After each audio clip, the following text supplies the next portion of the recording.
Joseph Facal. J'espère que tu ne me mets pas dans la position impossible de te riposter en essayant de défendre la cohérence de cette incohérence absolue, là. La rencontre Facal-Martineau. Alors, Joseph, donc, la mesure de Pascal Derry là, en disant on va faire payer davantage les étudiants du Canada anglais qui venaient ici étudier puis qui repartaient chez eux, on va maintenant leur demander de payer plus. Il y a un backlash. On le voit au Canada anglais, on le voit ici au Québec. Et tu as remarqué, Joseph, chaque fois que le Québec tente de défendre ses droits ou de réparer une injustice, tout de suite, c'est coucouche panier, va dans ton coin.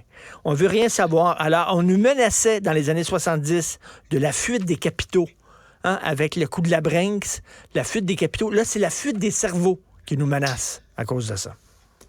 Alors, Richard, merci d'aborder ce sujet. Commençons pour le bénéfice de nos auditeurs par camper les faits en 30 secondes. Le gouvernement Legault annonce que les frais de scolarité universitaire juste au premier cycle, pour les étudiants canadiens, mais extérieurs au Québec, passera de 9 000 à 17 000, accompagné d'un plancher minimal de 20 000 pour les étudiants, entre guillemets, étrangers, donc hors Canada. Et je dis plancher minimal, car évidemment, ça coûte moins cher s'inscrire en littérature que s'inscrire en médecine. L'idée derrière ça, c'est qu'on pense récupérer environ 100 millions de dollars qu'on réinvestirait dans les universités francophones. Alors, pour faire maintenant du pouce sur ce que tu viens de dire, coucouche panier, moi, je pensais moins à des chiens qu'à des chats. En fait, trois catégories de chats sont sorties du sac. Premièrement, avant même d'aller au Canada anglais, regardons dans notre petite cour à nous, Richard, nos collègues de la presse. Alors, l'éditorialiste en chef, Madame Gramont, nous offre un éditorial intitulé La chasse aux étudiants anglophones est ouverte. La chasse. Pourquoi pas la traque? Pourquoi pas la rafle, tant qu'à faire? As-tu remarqué, la presse disait, ce n'est plus maintenant débat. Débat, c'est trop dur, là. Ça va être dialogue. Maintenant, la section dialogue. Et là, ils font des titres comme La chasse aux anglophones. Alors, évidemment, commencez à trouver un peu bizarre que le contribuable québécois subventionne la formation d'étudiants qui repartiront ensuite exercer à Toronto, Vancouver ou Flin Flon. S'insurger contre ça, c'est une chasse. Wow!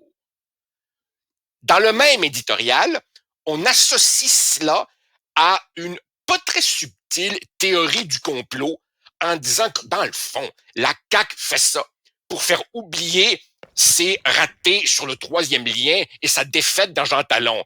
Allô? Ça fait des décennies qu'on dit qu'il y a une iniquité dans le financement des universités. Et rajoute aussi la subtile phrase que je cite ici pour être sûr de ne pas me tromper, la province, comme disait mon vieux mentor Bernard Landry, je l'entends dire la province avec ironie, la province ne peut pas se replier sur elle-même. Autrement dit, que le Québec fasse un geste modéré de redressement d'une iniquité historique, c'est une fermeture provinciale. Et pour être juste, il n'y a pas seulement dans la presse qu'on peut lire ça, dans notre journal, Emmanuel Latraverse, dans le Journal de Montréal, dit que c'est un repli du gouvernement. Faut le dire. Qu'est-ce que tu veux que je te dise? Non, c'est pas un repli. C'est pas un repli parce que la vérité est que le coût réel d'une formation universitaire, ce qu'on investit sur chaque étudiant, c'est infiniment plus que ce qu'on lui demande à lui de payer. Pourquoi? Parce que la formation est lourdement subventionnée par le contribuable québécois. Et je suis d'accord avec ça. Mais évidemment, si les gens d'ici subventionne la formation d'un médecin qui vient ici parce qu'il va payer beaucoup moins cher à Montréal qu'à Toronto, mais s'empresse de repartir chez lui, est-ce que cesser de faire rire de nous, cesser d'être cave, cesser de subventionner les étrangers, c'est du repli? Voyons donc. Par ailleurs, évidemment, réaction plus prévisible dans les médias du Canada anglais. Alors évidemment, dans les médias torontois, on parle de tyrannie et Richard, il y a quelqu'un à The Montreal Gazette qui devrait lâcher la chronique pour devenir rappeur. Tu sais, dans le rap, on est supposé faire des rimes. Alors le gars se trouve bien smart avec Kill McGill. Franchement, Kill McGill.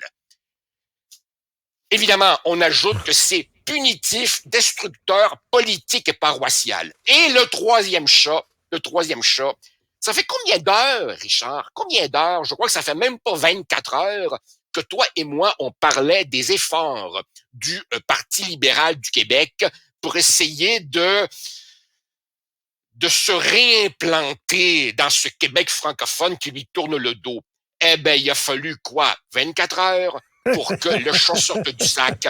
Rien de moins que le fils de Jean Charest qui nous dit la communauté anglophone doit, j'ouvre les guillemets, passer à l'offensive. Passer à l'offensive comme si les anglophones du Québec étaient une pauvre minorité opprimée. Richard, Mais j'ai été pendant 20 ans prof d'université. Je te jure qu'il n'y a chez moi aucune hostilité envers McGill. Aucune hostilité. Mais ces gens-là, est-ce qu'ils parlent des hôpitaux francophones dans le reste du Canada puis des universités justement. francophones dans le reste du Canada? On est toujours, nous autres, obligés de répondre à des standards hyper élevés. Alors, eux autres, leurs standards face aux francophones, c'est fuck you. Oui. Christy, la CBC a un truc à faire traduire. Ils viennent même pas au Québec, ils vont directement à Paris. Ah oui. C'est vraiment, là. Écoute, Richard, je n'ai aucune hostilité envers McGill. Mon fils étudie à McGill, mais il suffit de s'y promener pour voir à quel point elle est immensément plus riche que n'importe quelle autre université francophone pour des raisons historiques qu'il serait trop long de documenter. Mais le plus petit geste de redressement nouveau, toujours des critiques sans commune mesure, avec le traitement des francophones hors Québec et une bonne partie de ces critiques sont formulées par des Québécois francophones eux-mêmes. Et de dire que il y aurait plus de grandes recherches. Attends une minute, premièrement, la mesure de Mme Derry, c'est seulement au baccalauréat, c'est au bac. Ça ne touche pas la maîtrise, ça ne touche pas le doctorat. Et puis, c'est comme si les Canadiens anglais venaient pas étudier chez nous à McGill, on va se retrouver, nous autres, les Québécois francophones non éduqués, ensemble, on ne pourra pas rien. Il y a un mépris derrière ça. Et Richard, dans mon métier d'origine, l'université, on cite ses sources. C'est notre collègue et ami Jean-François Lisée qui rappelle très justement le petit don du Royal Victoria à McGill pour l'agrandissement de son campus, un pactole immobilier estimé à environ 500 millions, auquel on rajoute, gracieuseté de Philippe Couillard, un financement de 475 millions, une bagatelle d'à peu près 1 milliard pour une institution qui est déjà un des plus riches propriétaires immobiliers sur l'île de Montréal. Mais c'est jamais assez. On n'en fait jamais assez envers les anglophones. On reçoit jamais assez d'immigrants. On n'est jamais assez ouvert. On n'est jamais assez tolérant. On n'est jamais assez. Pour le reste du Canada, je trouve ça épouvantable.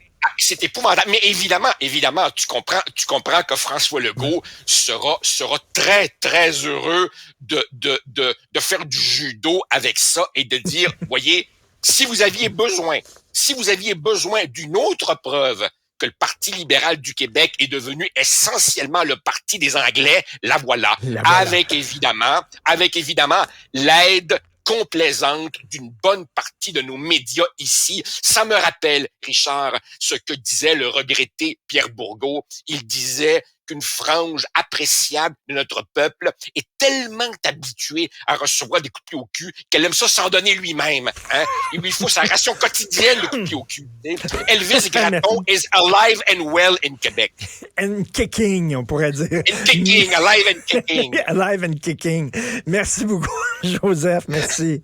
Ça marche. Salut, à demain. Salut, bye. Jean-Pierre sur l'émission de Benoît. Merci pour ta patience, Benoît, qui va prendre la relève. Alors, donc, merci à Florence Lamoureux et Max-Émile Sayer pour votre travail super important à la recherche. Jean-François Roy à la réalisation, la mise en onde. On se reparle demain à 8h30. Passez une excellente journée. Cet épisode est maintenant disponible en balado et vidéo sur la plateforme Cube, via l'application ou le site cuberadio.ca.